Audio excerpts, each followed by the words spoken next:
Kerajaan Gaib Mandala Alas Wetan.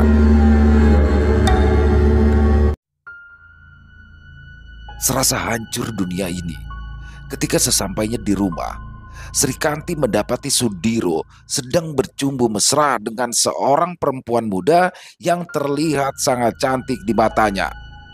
Amarah yang tak terbendung lagi membuat Sri Kanti memilih pergi dari rumahnya dan membiarkan lelaki pujaan hatinya yang sudah hampir 10 tahun hidup bersama melanjutkan perbuatan hina di atas ranjang yang selama ini mereka tempati. Dengan perasaan yang hancur lebur dan dengan amarah yang membuncah, Sri Kanti pun langsung berlari keluar rumah untuk kembali ke rumah orang tuanya. Tapi langkah Sri Kanti pun langsung terhenti ketika ia mencium aroma harum semerbak yang belum pernah ia rasakan, hingga Sri Kanti pun merasakan tiba-tiba seluruh amarahnya menghilang. Bersamaan dengan hilangnya amarah serta rasa sakit di hatinya, muncul sosok pria bertubuh tinggi dengan badan tegap yang sedikit lebih berisi dibandingkan Sudiro. Hal itu pun membuat Sri Kanti merasa terpukau dengan sosok pria tampan yang entah dari mana datangnya. Setelah itu, Sri Kanti merasakan sentuhan lembut dari pria bertubuh tegap dan memiliki lengan berotot besar, hingga Sri Kanti pun seperti seolah terbang melayang dan ia melupakan semua yang telah terjadi. Tapi dalam sekejap mata, tiba-tiba saja Sri Kanti sudah berada di sebuah tempat yang membuatnya sangat terkejut dan kembali merasakan amarah dan sakit hatinya. Ya, tempat yang membuat Sri Kanti tersadar jika saat itu dirinya ternyata sudah masuk ke dalam perangkap dari makhluk-makhluk gaib yang memang sedang mengincar keluarganya itu, serta tempat yang kini mengurung tubuhnya. Tanpa sedikit pun rasa takut, Sri Kanti memandang tajam ke arah sosok makhluk yang memiliki wujud seperti seorang manusia, tapi ditumbuhi bulu lebat layaknya seekor kera. Dari balik jeruji besi yang ditempati oleh Sri Kanti, ia pun mulai bertanya kepada sosok makhluk gaib tersebut tentang apa maksud dari semua ini. "Apakah kau ada hubungannya dengan jagat madya?" tanya Sri Kanti dengan nada suara datar, tapi sosok makhluk yang terlihat sedang menikmati makanannya itu hanya terdiam dan menoleh ke arah Sri Kanti sambil tersenyum. Aku sudah tahu maksudmu. Kau sengaja menjebakku dan membawaku ke tempat ini agar suamiku datang menyelamatkanku dan kau dapat menghabisinya dengan mudah di tempat yang menjadi daerah kekuasaanmu ini. Bukankah begitu, monyet hutan? Ujar Sri Kanti yang mulai membuat sosok makhluk gaib berwujud kera besar berbulu hitam yang memiliki tanduk runcing di atas kepalanya itu sedikit menoleh ke arahnya. Aku baru tahu kalau ada monyet yang memiliki tanduk, imbus Sri Kanti sambil membersihkan tempat yang akan dijadikannya tempat duduk itu. Terserah kau mau berkata apa, Nyai. Yang jelas, aku bisa berbuat apapun kepadamu saat ini. Aku bahkan bisa saja langsung membunuhmu dan memakan mentah-mentah tubuh mulusmu itu, tapi aku lebih memilih menjadikanmu sebagai wadah dari calon keturunanku. Balas sosok makhluk gaib bertubuh besar itu yang sontak membuat Sri Kanti terdiam. Suamimu sudah terlalu jauh ikut campur dalam semua urusanku, Nyai.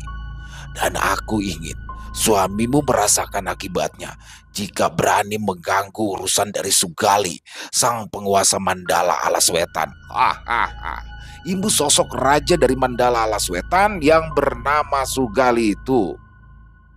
Pantas saja aroma monyet-monyet liar sangat menyengat di sini.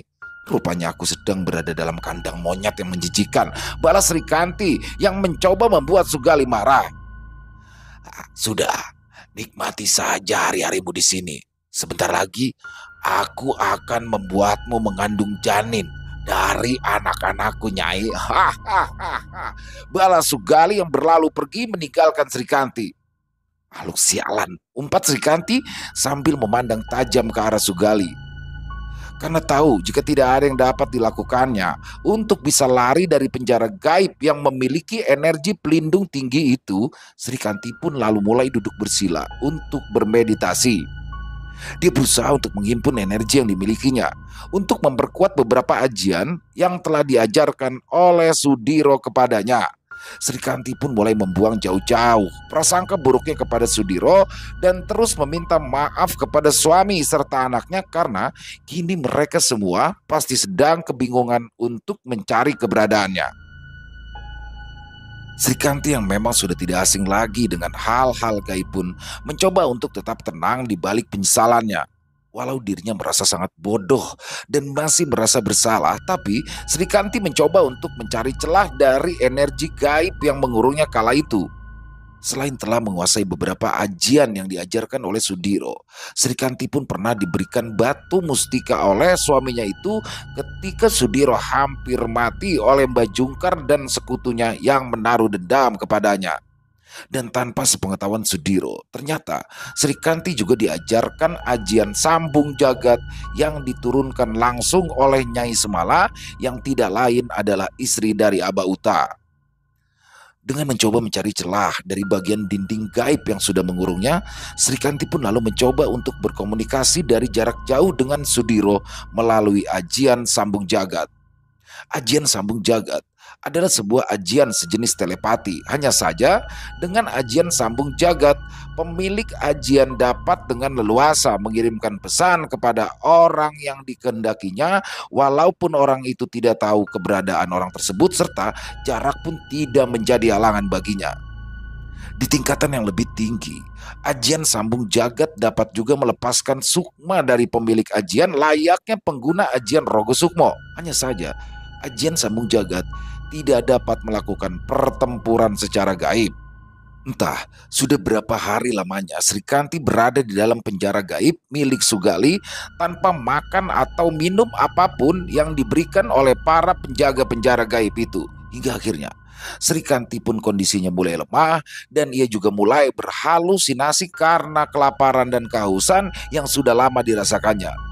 Tetapi di tengah kondisi Sri Kanti yang sedang lemah itu, Sri Kanti pun akhirnya mendapatkan sebuah pesan gaib dari Nyai Semala yang juga menggunakan ajian sambung jagat untuk memberitahukannya jika Sudiro dan sahabat-sahabatnya sedang dalam perjalanan ke Mandala Alaswetan untuk membebaskannya.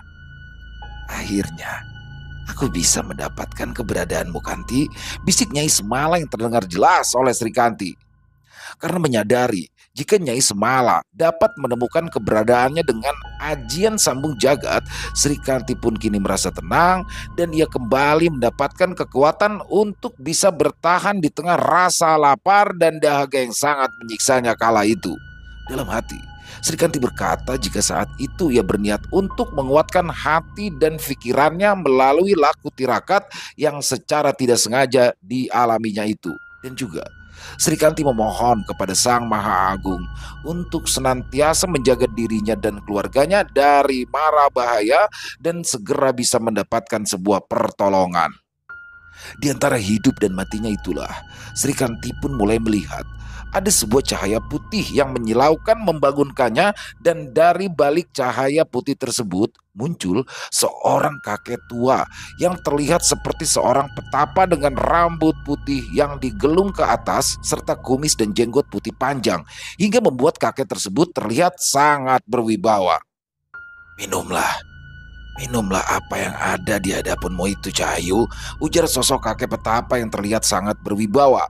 Dengan tubuh lemahnya, Sri Kanti yang merasa sudah tidak lagi berada di dalam penjara gaib di Mandala Alaswetan itu mencoba untuk meraih sebuah tempurung kelapa berisikan air dan lalu meminumnya. Sungguh, sebuah keajaiban yang dirasakan dan dialami Sri Kanti kala itu setelah ia meneguk air dalam tempurung kelapa itu tiba-tiba saja tubuhnya kembali bertenaga dan memiliki energi yang berlimpah. Selain rasa lapar dan dahaga yang memang sudah lama dirasakannya menghilang, Sri Kanti pun seolah seperti memiliki kekuatan baru di dalam dirinya. Terima kasih, Kek. Terima kasih atas pertolongan yang sudah kakek berikan padaku, ujar Sri Kanti yang terlihat kembali pulih seperti sebelumnya. Aku tidak akan membiarkan orang baik sepertimu menjadi korban dari kebiadaban Raja Kera dari kerajaan kecil ini, Cahayu. Apalagi Kau juga sudah lama tinggal di lembah Balulang bersama Jenggala Suta dan Semala Asta, balas sosok kakek tua tersebut sambil tersenyum. Apakah kakek ini adalah kakek Nagawana?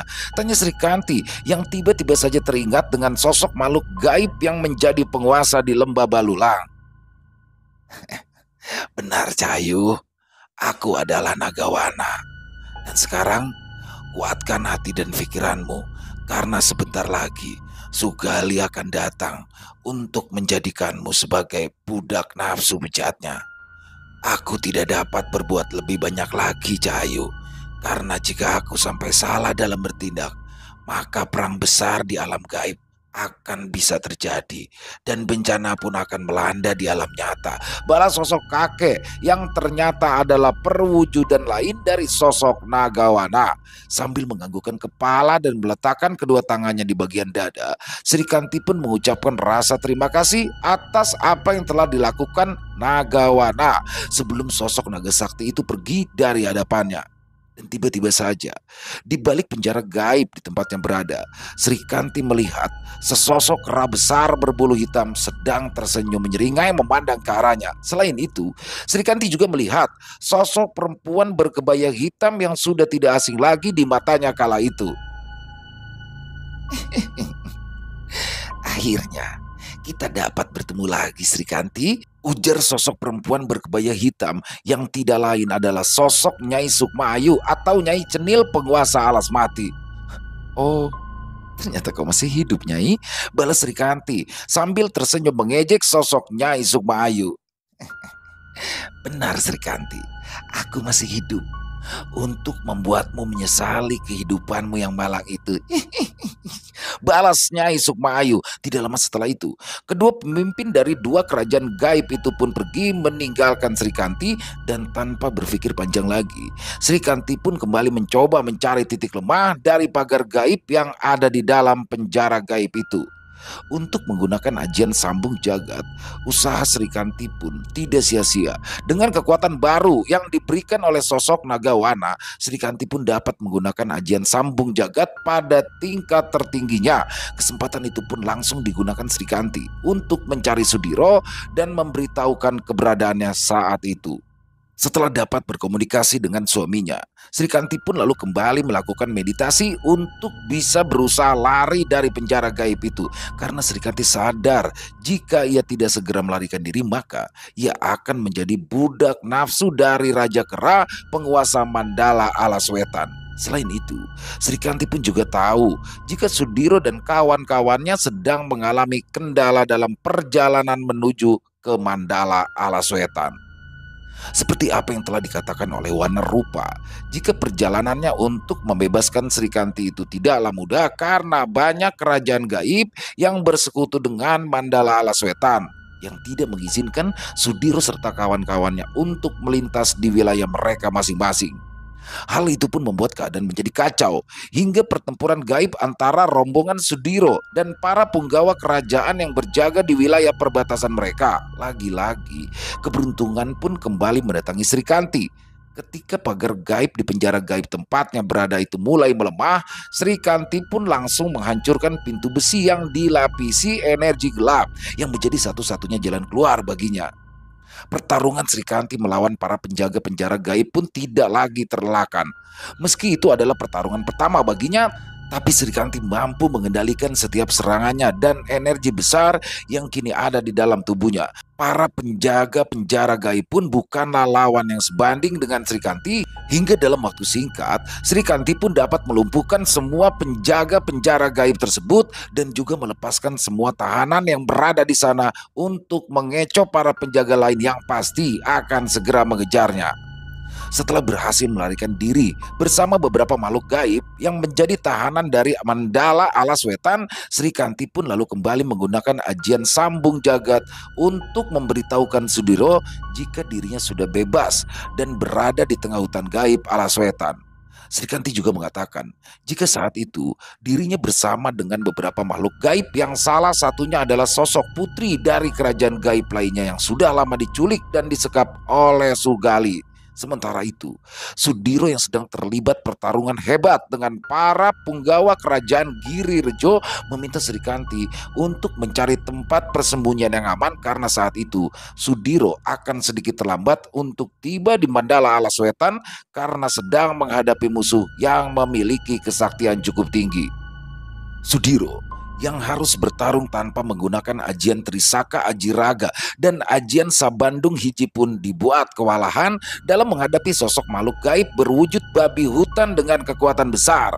Sudiro sengaja tidak menggunakan ajian-ajian terkuatnya itu untuk menghindari perang antar kerajaan karena ajian-ajian itu akan mengungkap siapa sosok Sudiro yang sebenarnya dan dari manakah ia berasal. Ajian Sindung Geni dan ajian Sulur Geni menjadi ilmu andalan Sudiro untuk bisa mengalahkan lawannya. Di sisi lain, Gatra Pawira, Kiwana Sela, Kiwana Taru, Mustika Geni, dan Raga Geni serta Wana Rupa juga sedang berusaha menghadapi lawan-lawannya untuk dapat masuk ke wilayah yang menjadi jalan menuju ke Mandala Alaswetan. Semua berjibaku dan rela bertaruh nyawa untuk bisa membantu sahabatnya yang sedang tertimpa masalah. Aku sudah tidak sabar lagi untuk segera meremukan babi hutan itu, Diro. Cepat kau gunakan ajian Trisaka Ajiraga agar aku dapat menghancurkannya, ujar sosok Tirta Bagya yang kini bersemayam di dalam tubuh si Diro. Jangan, Ki, jangan.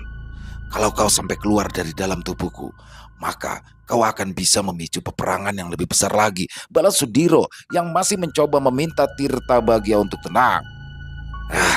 Kau hanya membuang-buang waktu saja, Diro. Ajian-ajianmu itu tidak akan dapat menembus kulit tebal dari siluman babi hutan itu, balas sosok Tirta Bagya lagi. Pastinya, setiap makhluk memiliki kelemahannya, Ki.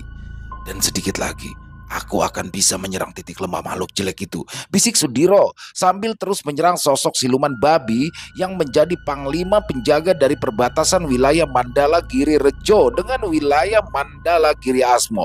Dengan kemampuannya membaca jalan pertarungan, Sudiro pun kini mulai berada di atas angin dan berkat kecerdikannya, Sudiro pun pada akhirnya mampu mengalahkan panglima penjaga itu dengan jarum-jarum berkarat yang diarahkan ke bagian moncong panjang dari siluman babi tersebut. Setelah siluman babi itu terkapar, Sudiro pun langsung menggunakan bulu-bulu tajam yang di tubuh.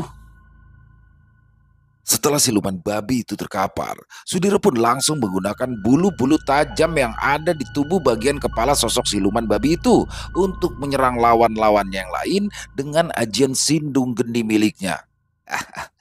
Kau memang manusia pilih tanding, Sudiro. Siasatmu selalu berhasil menumbangkan lawan-lawanmu, gumam Tirta Bagya yang merasa kagum dengan apa yang telah dilakukan Sudiro kala itu. Di tempat persembunyiannya, Srikanti yang pada saat itu sedang bersama Dewi Kencana Wungu yang merupakan putri dari kerajaan Tirta Kencana mulai menceritakan apa yang telah terjadi kepada diri mereka masing-masing. Menurut penuturan dari Dewi Kencana Wungu, dirinya pun mengalami hal yang sama seperti yang sudah dialami Srikanti. Akal sehatnya hilang ketika ia mencium aroma yang sangat wangi dan melihat juga sosok pria bertubuh kekar yang membuatnya tidak berdaya kala itu. Setelah berada di dalam penjara gaib di Mandala Alaswetan, barulah jin dari bangsa kera yang bernama Sugali mengungkapkan alasannya menculik Dewi Kencana Wungu. Kera busuk itu menginginkan mustika yang menjadi sumber kekuatan dari kerajaanku, Kanti. Dia berniat mengembalikan aku dengan mustika Watu Banyu sebagai imbalannya, ujar sosok Dewi Kencana Wungu menjelaskan kepada Srikanti. Tapi pastinya ayahku pun menolaknya dan akan membiarkan aku mati di dalam penjara Mandala Alaswetan karena jika mustika Watu Banyu sampai jatuh ke tangan musuh, pastinya kerajaan kami pun akan ikut hancur atau bisa dikuasai oleh Mandala Alaswetan, imbu Dewi Kencana Wungu. Semoga saja aku dan suamiku dapat mengantarkanmu kembali ke Mandalamu dengan selamat, Dewi, balas Srikanti sambil tersenyum. Tapi tidak lama kemudian, tempat persembunyian Srikanti dan juga Dewi Kencana Wungu serta beberapa sosok jin yang menjadi tahanan dari Mandala Alaswetan menjadi gaduh dan tidak lagi aman. Hal itu disebabkan oleh adanya salah satu jin yang tiba-tiba saja mengamuk dan menyerang satu sama lain. Pertarungan antara sesama pelarian itu pun mulai terjadi, yang kala itu membuat Sri Kanti serta Dewi Kencana Wungu merasa khawatir dengan keberadaannya. Entah mengapa, sesama tahanan yang sudah dapat melarikan diri itu saling menyerang satu sama lain, padahal sebelumnya mereka telah sepakat untuk menunggu datangnya bantuan di tempat persembunyian mereka itu. Oh, kera busuk itu. Dia sudah menggunakan ilmu kesaktiannya untuk membuat makhluk berwujud ular itu kehilangan kesadarannya, Kanti, ujar Dewi Kencana Wungu yang rupanya mengetahui apa yang sedang terjadi saat itu. Jika aku tiba-tiba menyerangmu, bunuh saja aku, Kanti. Lalu pergilah dari tempat ini, karena aku saat itu tidak lagi dapat mengendalikan diriku dan telah kehilangan kesadaranku. Imbus sosok Dewi Kencana Wungu yang membuat Sri Kanti terkejut. Ternyata kera pemimpin Mandala Laswetan ini bukanlah makhluk sembarangan. Pantas saja dia dengan mudah dapat membawa kita ke Mandalanya untuk dijadikan tawanan, balas Sri Kanti sambil terus berpikir untuk mencoba mencari jalan keluar dari permasalahan baru yang sedang dihadapinya. Ayo Dewi, kita harus segera pergi dari tempat ini sebelum para punggawa dari Mandala ini menemukan keberadaan kita. Imbus Sri Kanti yang mulai mengamati keadaan sekitar sambil menentukan arah pelariannya kembali. Tidak, tidak Kanti. Aku akan tetap berada di sini. Sebaiknya kau pergilah secepatnya. Tinggalkan tempat ini sekarang juga, Kanti, balas Dewi Kencana Wungu sambil memegangi kepalanya dengan tubuh yang mulai gemetar.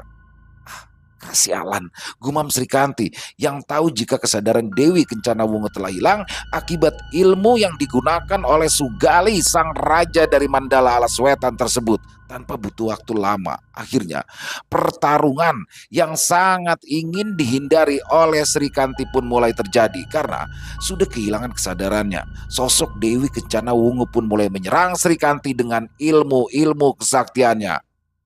Walaupun tingkat kesaktian Dewi Kencana Wungu tidaklah terlalu tinggi, tapi tetap saja membuat Sri Kanti kewalahan karena Sri Kanti tidak dapat menggunakan ajian-ajian yang dimilikinya untuk dapat mengalahkan Dewi Kencana Wungu karena Sri Kanti khawatir jika serangan yang dikeluarkannya dengan energi penuh maka akan dapat melukai dan bahkan bisa saja membunuh putri dari Mandala Tirta Kencana itu. Sementara itu, Sudiro, Gatra Pawira, Wana Rupa, Mustaka Geni dan Raga Geni serta Kiwana Sela dan Kiwana Taru sudah mulai memasuki Mandala Alaswetan dan mulai melakukan serangan hingga membuat keadaan di kerajaan gaib yang dikuasai oleh Sugali Galiwono, sosok jin kuat dari bangsa kera itu, terjadi huru-hara. Tidak mau jati dirinya terungkap, Wana Rupa atau dengan nama asli Walang Limaran yang memiliki ilmu kesaktian unik ikut merubah dirinya menjadi sosok Sudiro. Hal itu pun dilakukannya atas seizin dari Sudiro sendiri dan juga demi menjaga identitas dari Wana Rupa yang sebelumnya adalah bagian dari punggawa Mandala Alaswetan. Wana Rupa yang telah mengetahui istana tempat sang Raja Mandala Alaswetan itu pun langsung mengajak Sudiro untuk menyerang. Sementara itu, Sudiro meminta kepada Mustaka Geni dan Raga Geni untuk ikut menyerang istana yang ditempati Sugali, sedangkan Gatra Pawira, Kiwana Rupa, Kiwana Taru diminta untuk melacak jejak Sri Kanti dengan kemampuan yang dimiliki oleh Kiwana Taru. Dengan kekuatan yang sama persis dengan yang dimiliki oleh Sudiro, Wana Rupa pun langsung memporak-porandakan pelataran istana Mandala Alaswetan dengan ajian Sindung Geni yang dengan dahsyatnya dapat mengangkat bebatuan dan menjadikannya bola-bola api yang melesat ke arah para prajurit kerajaan yang menghadang mereka. Dalam waktu yang sangat cepat, korban pun berjatuhan di pelataran istana Mandala Alaswetan hingga memaksa para punggawa utama kerajaan bangsa kera itu untuk turun ke medan pertempuran. Sudiro yang masih belum mengeluarkan kekuatan yang sesungguhnya akhirnya berhadapan dengan patih dari Mandala Alaswetan, sosok kera berburu lebat yang berwarna merah menyala dan bersenjatakan palu gada besar itu langsung menyerang Sudiro dengan kekuatan penuh. Sedangkan Mustika Geni dan Raga Geni juga sudah mendapatkan lawan masing-masing yang juga memiliki kesaktian cukup tinggi. Walang Limaran yang sudah merencanakan sesuatu pun terus masuk ke dalam istana untuk menghadapi langsung sosok raja dari Mandala Alas Wetan. Dentuman besar pun terdengar membahana ketika tongkat Tirta Bagya beradu dengan gada warna rimba milik Pati dari Mandala Alas Wetan yang bernama Pati Palwaga. Sosok makhluk gaib dengan kesaktian tinggi itu terus saja mengkumpul Sudiro yang sudah menggunakan ajian Trisaka Ajiraga dengan tingkat kelima yang dipadukan dengan ajian Sulur Geni. Kala itu, Sudiro sengaja tidak menggunakan ajian Sindung Geni untuk mencari kelemahan lawannya dan menggunakan ajian itu sebagai senjata pamungkas untuk mengalahkan lawannya. Akan tetapi, sepertinya rencana Sudiro ini tidaklah berjalan sesuai rencana karena sosok Pati Palwaga memiliki kemampuan hebat dan kesaktian tinggi yang mulai membuatnya kewalahan. Lesakan energi besar dari ayunan palu gada warna rimba pun mulai menimbulkan luka dalam bagi Sudiro. Padahal selain telah menggunakan bedong mayit, Sudiro juga melapisinya dengan sisik emas nagawana yang seharusnya mampu melindungi tubuhnya dengan baik. Namun, sepertinya kekuatan dari palu gada warna rimba tersebut sangat-sangat besar dan tidak mampu ditandingi oleh sisik emas nagawana dan juga bedong mayit. Jadi hanya itu kemampuanmu anak muda? Ujar sosok Pati Palwaga yang mengetahui jika Sudiro mulai kehabisan energi dan sudah mendapatkan luka dalam. Ternyata nama besarmu tidak sebanding dengan kesaktianmu. Jika saja rajaku mengizinkanku untuk langsung membunuhmu waktu itu, maka Mandala ini akan aman dan tidak akan terjadi kerusakan. Imbus sosok Pati Palwaga sambil menghimpun kekuatan besarnya untuk mengakhiri pertempuran sengit itu. Mengetahui jika lawannya sedang menghimpun kekuatan besar untuk melakukan serangan pamungkas, Sudiro pun langsung menggunakan ajian Sabandung Hiji dan mulai kembali menyerang sambil mempersiapkan ajian Trisaka Ajiraga pada tingkat tertingginya. Walaupun serangan-serangan yang diluncurkan Sudiro tidak dapat melukai tubuh Pati Palwaga, tapi Sudiro merasa tenang karena ajian Trisaka Ajiraga miliknya kini sudah mencapai tingkat 9 yang merupakan tingkat tertinggi dan energi besar yang dengan cepat berada pada tubuh Sudiro. Inilah saat-saat yang aku nanti-nantikan, Sudiro. Akhirnya aku bisa kembali menggunakan kekuatanku yang sesungguhnya, ujar sosok Tirta Bagya yang mulai menyatu dengan tubuh Sudiro. Jangan senang dulu, Ki. Kita tidak akan melakukan Tiwikrama di sini saat ini, balas Sudiro yang langsung disambut dengan tawa menggelegar dari sosok Tirta Bagya. Baiklah Diro, baik. Ini saja sudah membuatku senang hari ini, balas sosok Tirta Bagya yang tubuhnya telah menyatu sempurna dengan tubuh Sudiro. Tidak mungkin. Siapakah kau sebenarnya, Sudiro? Tanya Pati Palwaga yang merasa sangat terkejut ketika ia mulai merasakan sebuah energi besar dari tubuh Sudiro yang telah berubah wujud. Tubuh tegap Sudiro terlihat semakin membesar dengan munculnya sisik-sisik merah kehitaman yang membalut tubuhnya serta muncul 2 sungut di bagian atas kepalanya. Selain itu, pancaran energi besar pun terasa panas hingga membuat Pati Palwaga melompat mundur, tapi semuanya sudah terlambat bagi sang Pati yang juga sudah bersiap untuk melesatkan serangan pamungkasnya. Ketika sosok Pati dari Mandala Alas Wetan itu melompat mundur, Sudiro dengan kecepatan yang tidak dapat dilihat oleh sang Pati pun langsung melesat dan mengayunkan pukulan berisi energi panas ke arah wajah Pati Palwaga. Pukulan dan tendangan dengan energi besar serta berkecepatan tinggi yang terus diserangkan Sudiro ke tubuh Pati Palwaga pun mulai membuat sosok Pati bertubuh besar dengan bulu merah lebat itu terjungkal dan mulai memuntahkan darah segar dari mulutnya. Pati Palwaga yang pada awalnya menganggap remeh sosok Sudiro pun kini sudah terluka parah hingga ia kehilangan energi besar yang tadinya sudah ia himpun sebelumnya. Tirta Bagya yang merasa masih belum puas menghajar lawannya pun kembali melesat dan membawa tubuh Sudiro untuk menghantamkan tinju ke bagian perut makhluk berbulu lebat itu dan disusul dengan menghantamkan pukulan ke arah atas yang menerjang dagu Palwaga hingga sosok makhluk berkekuatan besar itu melayang dan jatuh terempas kembali ke tanah. "Izinkan aku memakan mustika dari Pati Keparat itu, Diro," ujar Tirta Bagya yang meminta izin kepada Sudiro untuk mengambil kekuatan dari mustika kerahutan alas wetan tersebut. Lakukan sesukamu, Ki. Asal kau tidak lagi mengambil tumbal dari manusia," jawab Sudiro yang disambut tawa menggelegar dari Tirta Bagya. Setelah dapat menghabisi Pati Palwaga dan mengambil mustika kesaktiannya, Sudiro dengan tubuh besar berkulit ular yang memancarkan energi sangat besar itu langsung melesat menuju ke tempat pertempuran Wanarupa. Tapi kala itu, Sudiro dibuat terkejut ketika ada dua sosok kera besar yang sama-sama memiliki kesaktian tinggi sedang bertarung dengan sengit. Sudiro yang sudah tahu rencana dari Wanarupa pun hanya diam terpaku kala melihat jual beli serangan dari kedua sosok kera besar yang salah satunya adalah sosok Wanarupa.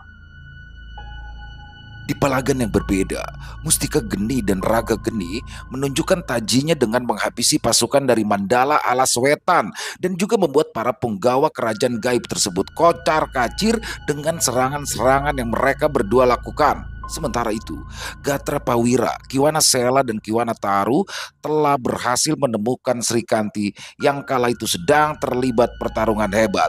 Gatra Pawira dan yang lainnya pun yang tidak ingin kehilangan Sri Kanti lagi langsung berdiri di tengah pertarungan untuk menggantikan Sri Kanti berhadapan dengan Dewi Kencana Wungu. "Gadis itu sedang kehilangan kesadarannya, Wira. Jangan sampai kau melukainya. Dia bukanlah makhluk jahat, tapi dia hanyalah korban penculikan dari Raja Keras sialan itu," ujar Sri Kanti yang menjelaskan sosok Dewi Kencana Wungu kepada Gatra Pawira. Baiklah Kanti. Serahkan Dewi yang cantik ini kepadaku.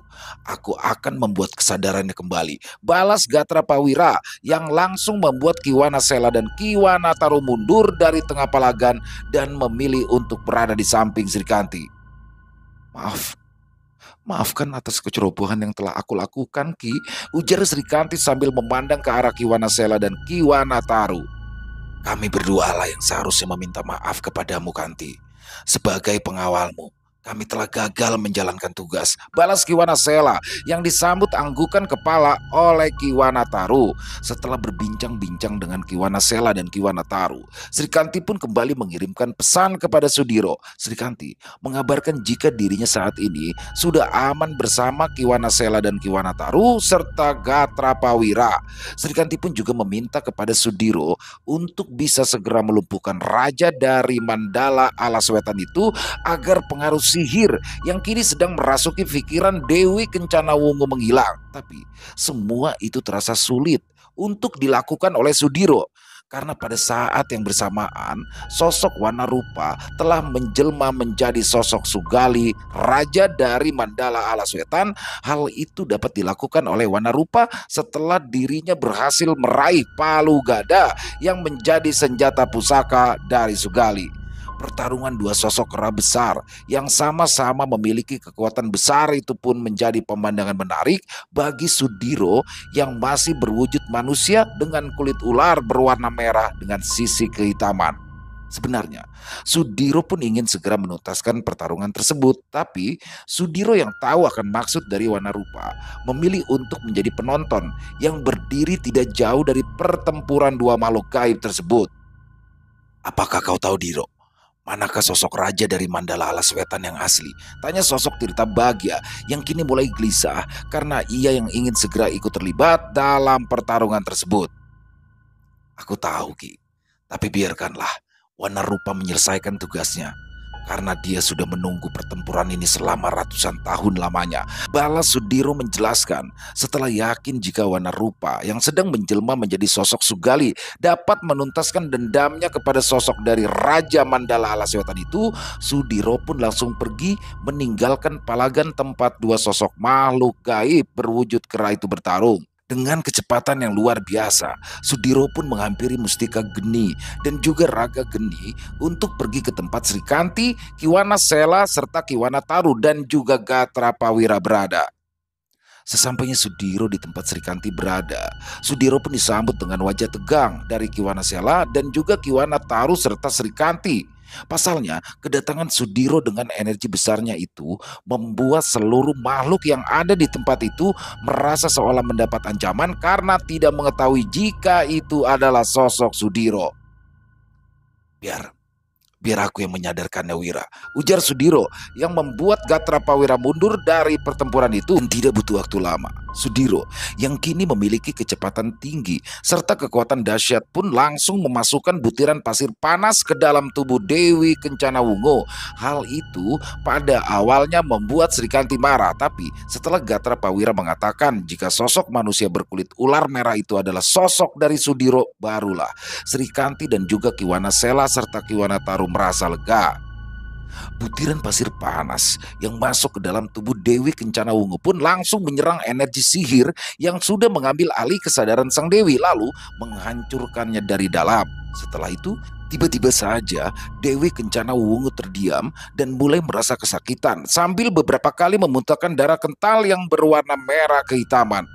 Setelah itu, Dewi Kencana Wungo pun jatuh tersungkur dan langsung ditolong oleh Gatra Prawira yang dengan sigap langsung melompat dan menangkap tubuh sang Dewi. Setelah Dewi Kencana Wungo tersadar, barulah Sudiro memberikan energi murni miliknya untuk memulihkan luka dalam akibat gesekan pasir api yang tadi sudah masuk ke dalam tubuhnya. Menyadari jika tubuhnya sedang berada di dalam pelukan Gatra Prawira, Dewi Kencana Wungo pun terlihat tersipu malu sambil mengucapkan terima kasih kepada sosok Gatra Prawira yang memang terlihat gagah dan juga tampan. Kau itu tidak hanya dapat terbebas dari jerat keras sialan itu, Dewi, tapi sepertinya kau juga mendapatkan calon pangeranmu, ujar Srikanti sambil berjalan mendekat ke arah Sudiro. Sudiro yang tubuhnya mendapatkan sentuhan dari Srikanti pun langsung melepaskan tirta bahagia dari tubuhnya hingga ia kembali ke wujud aslinya. Dengan penuh rasa bahagia, Sudiro pun langsung memeluk Srikanti sambil terus meminta maaf atas apa yang sudah menimpa dirinya. Sudah dong mas, aku malu sama Kiwana Sela dan Kiwana Taru, bisik Srikanti melalui telepati yang hanya dapat didengar oleh Sudiro. Beruntungnya kamu, Kanti, bisa hidup bahagia bersama kekasih yang memiliki rasa welas asih seperti suamimu itu, balas Dewi Kencana Wungo yang terlihat tersipu malu setelah memandang Gatra Prawira. Setelah semuanya selesai, tiba-tiba saja muncul sosok Raja Kera penguasa Mandala Alas Wetan yang membuat Sudiro dan yang lainnya bersiaga, tapi sosok yang baru saja datang itu adalah sosok Wanarupa yang telah berhasil mengalahkan sosok Sugali. Apa kau baik-baik saja, Wanarupa? Tanya Sudiro yang membuat Srikanti, Dewi Kencana Wungo, Gatra Prawira dan yang lainnya terkejut. Ya Diro, aku baik-baik saja. Tapi makhluk terkutuk itu berhasil melarikan diri dengan bantuan dari sosok wanita berjubah hitam, jawab Wanarupa menjelaskan. Maafkan aku tidak dapat merubah wujudku ke wujud asliku lagi. Karena dengan wujud inilah, aku akan kembali membangun kerajaanku yang telah direnggut oleh Sugali atau Wanara Alas Wetan. Imbu Wanarupa sambil melihat ke arah Gatra Prawira, Kiwana Sela, Kiwana Taru, Mustika Geni, dan juga Raga Geni. Bukankah dia musuh kita, Mas? Tanya Srikanti lewat telepatinya kepada Sudiro. Ceritanya panjang, Kanti. Nanti akan aku jelaskan di Lembah Balulang, balas Sudiro menjelaskan. Jadi, apakah kau akan tinggal di Mandala ini, Wanarupa? Tanya Gatra Prawira yang berdiri tegak di samping Dewi Kencana Wungo. Ya, benar sekali saudaraku, jawab Wanarupa sambil menganggukkan kepalanya. Suatu saat nanti, aku pasti akan mengunjungi kalian. Jika aku telah berhasil membangun kembali kerajaanku ini, Imbu Wanarupa menjelaskan. Lalu, kemana perginya sosok kerasialan itu, Ki? Tanya Srikanti yang membuat Wanarupa terkejut. Tubuh lemahnya tadi tiba-tiba saja disambar oleh sosok perempuan berjubah hitam. Lalu dengan cepat mereka menghilang dengan ajian Panglimunan Nyai, balas Wanarupa menjelaskan. Apakah sosok perempuan tua itu memakai tusuk rambut besar berwarna emas di kepalanya, Ki? Tanya Srikanti yang sepertinya sudah tahu siapakah sosok yang telah menyelamatkan Sugali atau Wanara Alas Wetan itu. Benar Nyai. Apakah Nyai tahu siapa sosok perempuan itu? Tanya Wanarupa yang semakin penasaran dengan sosok yang telah menyelamatkan musuh besarnya itu. Dia adalah Nyai Sukma Ayu, penguasa kerajaan gaib di Alas Mati, balas Srikanti yang membuat Wanarupa serta Sudiro terkejut mendengarnya. Apakah kau yakin jika sosok perempuan berjubah hitam itu adalah Nyai Cenil atau Nyai Sukma Ayukanti? Tanya Sudiro yang masih penasaran dengan kebenaran dari perkataan istrinya itu.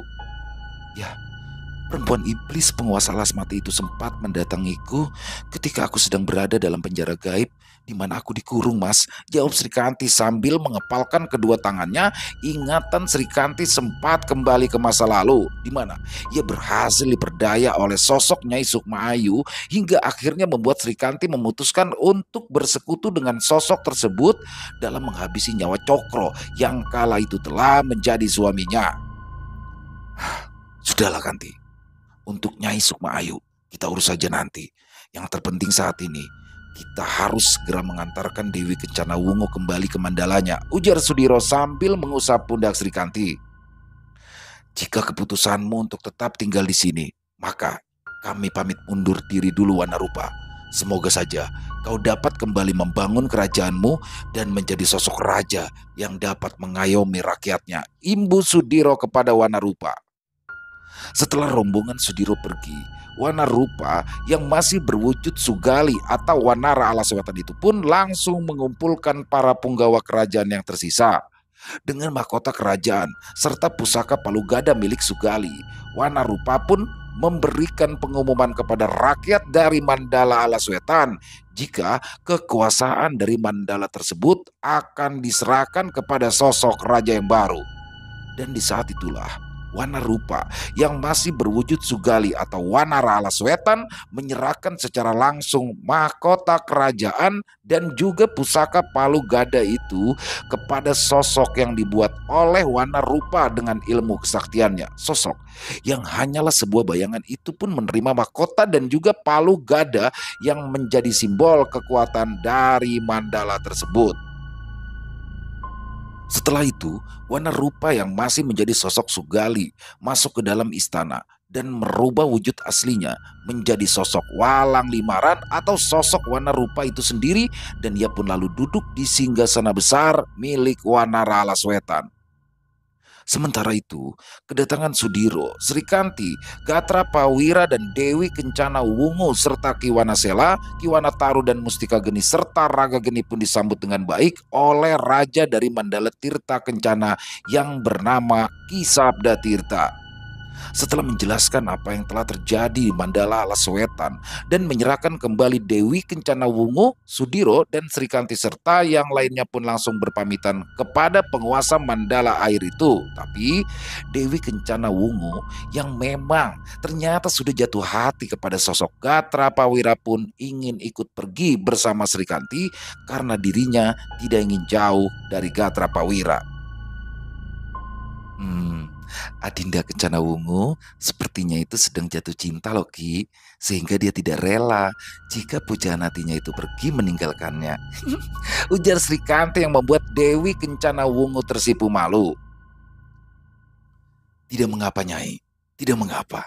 Siapapun lelaki yang menjadi pilihan hati putri kami, maka kami sebagai orang tua akan merestui hubungan mereka, balas Ki Sabda Tirta dan istrinya yang bernama Nyai Kencana Murni. Tunggu apa lagi, Wira? Saud Sudiro yang membuat sosok satria seperti Gatra Pawira terlihat gugup dengan wajahnya yang memerah karena menahan rasa malu. Tenang saja, jika kau mau, maka aku akan melamarkan Dewi Kencana Wungu untukmu hari ini juga, Wira. Imbu Sudiro yang langsung disambut senyum bahagia dari Dewi Kencana Wungu. Setelah memberikan jawabannya, akhirnya Sudiro dan Srikanti serta sahabat-sahabatnya yang lain akhirnya menunda perjalanan mereka untuk kembali ke Lembah Balulang. Dengan rasa senang, akhirnya Sudiro pun melamarkan putri kerajaan dari Mandala Tirta Kencana untuk dipersunting oleh Gatra Pawira. Srikanti yang ikut merasa bahagia pun segera mengabari Nyai Semala dan juga Abauta. Lalu Sudiro pun meminta kepada Mustika Geni, Raga Geni, Kiwana Sela dan Kiwana Taru untuk menjemput Abauta, Nyai Semala dan juga Widanu. Sebagai orang yang sangat dihormati dan sudah dianggap sebagai orang tua dari Sudiro dan juga Gatra Pawira, Aba Uta diminta datang ke Mandala Tirta Kencana untuk menjadi saksi pernikahan Gatra Pawira dengan Dewi Kencana Wungu.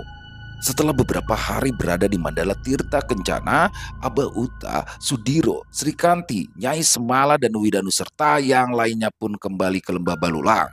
Akan tetapi, di tengah perjalanan, mereka pun dihadang oleh pasukan dari kerajaan gaib Alas Mati yang memang sudah menunggu kedatangan dari Sudiro dan yang lainnya. Tapi itu semua bukanlah hal sulit bagi Sudiro serta Aba Uta.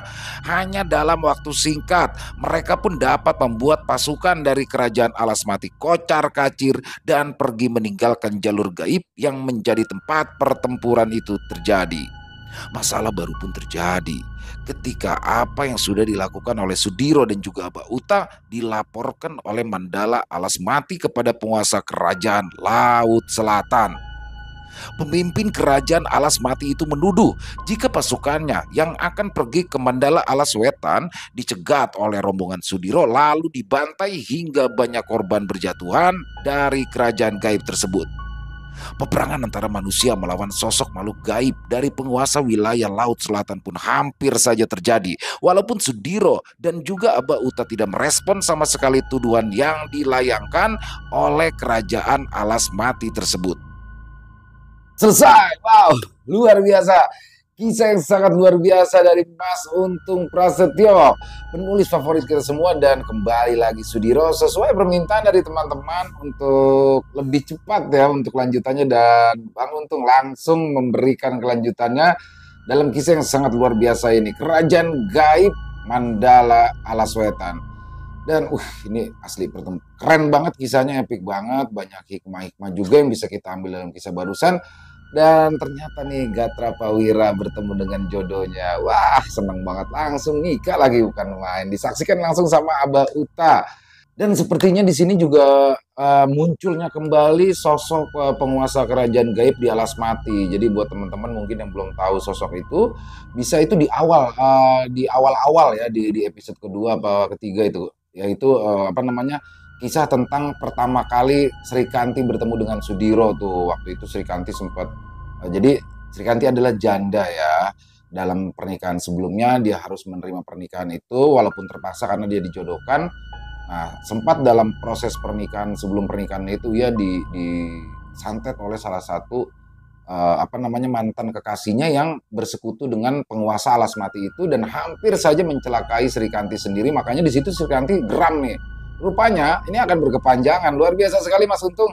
Dan asli nih Mas Untung, kayak gini ya, jangan lama-lama lagi nih untuk kisah Sudiro. Jadi biar satset gitu loh, teman-teman juga menungguin, kita juga udah nungguin. Dan apakah Gatra Pawira setelah menikah akan terus mengikuti perjalanan Sudiro, ataupun setelah menikah ia akan tetap berada di istana gaib di tempat istrinya itu? Kita sama-sama tunggu besok. Yang pasti semoga kisah barusan bisa menghibur teman-teman semua, para pecinta penikmat horor misteri, dan lebih khususnya lagi kepada para subscriber dari channel Ilo Bercerita. Dan masih dalam suasana lebaran ya, sekali lagi nih saya masih ngucapin mohon maaf lahir batin, minal aidin wal faizin, selamat hari raya buat teman-teman yang merayakan. Dan buat yang mudik, ini sebentar lagi harus balik. Jadi persiapkan segala sesuatunya dengan baik. Jangan sampai terlambat kembali ke kota masing-masing. Jangan sampai terlambat untuk melakukan aktivitas yang masih sekolah atau yang harus mulai kerja. Jangan sampai mepet-mepet ya. Dan silakan buat teman-teman mungkin yang punya pendapat lain, yang punya komentar lain, silakan bisa dituliskan di kolom komentar ataupun hanya sekedar saling menyapa. Insya Allah kami akan membalasnya satu persatu. Dan buat teman-teman yang suka dengan video barusan, bisa diklik tombol like-nya atau tombol jempolnya ya. Boleh juga di-share link videonya agar yang lain juga ikut terhibur. Dan yang belum subscribe, diklik yuk tombol merah subscribe-nya. Jangan lupa lonceng notifikasinya dinyalakan agar teman-teman selalu mendapatkan notifikasi dari konten-konten yang akan kami upload selanjutnya. Untuk channel Ilo Bercerita ini kami upload di setiap harinya, setiap malam jam 9 malam waktu Indonesia bagian Barat. Dan buat teman-teman yang kok aku nggak dapet notifikasi ya, udah subscribe, udah klik lonceng, udah pokoknya jam 9 malam langsung aja tongkrongin channel Ilo Bercerita. Insya Allah kami akan selalu mengupload di setiap jam 9 malamnya. Dan buat teman-teman mungkin yang punya kisah horor misteri yang apabila mungkin berkenan dibawakan di channel kami, silakan bisa mengirimkan kisahnya ke nomor telepon yang ada di sini. Dan bebas ya, dalam bentuk tulisan boleh, dalam bentuk rekaman suara boleh, atau audio bebas, senyamannya teman-teman aja. Buat yang sudah mengirimkan kisah kami ucapkan terima kasih. Dan di akhir kata saya Ilo mengucapkan permohonan maaf apabila mungkin dalam pembawaan kisah barusan ada kata-kata saya yang salah ataupun ada kata-kata saya yang kurang berkenan. Saya mohon dibukakan pintu maaf yang seluas-luasnya. Dan sampai berjumpa lagi di konten-konten kami selanjutnya yang pasti tidak kalah serunya, pasti tidak kalah horornya. Masih bersama saya Ilo di channel Ilo Bercerita. Salam sehat sukses selalu untuk kita semua. Wassalamualaikum warahmatullahi wabarakatuh.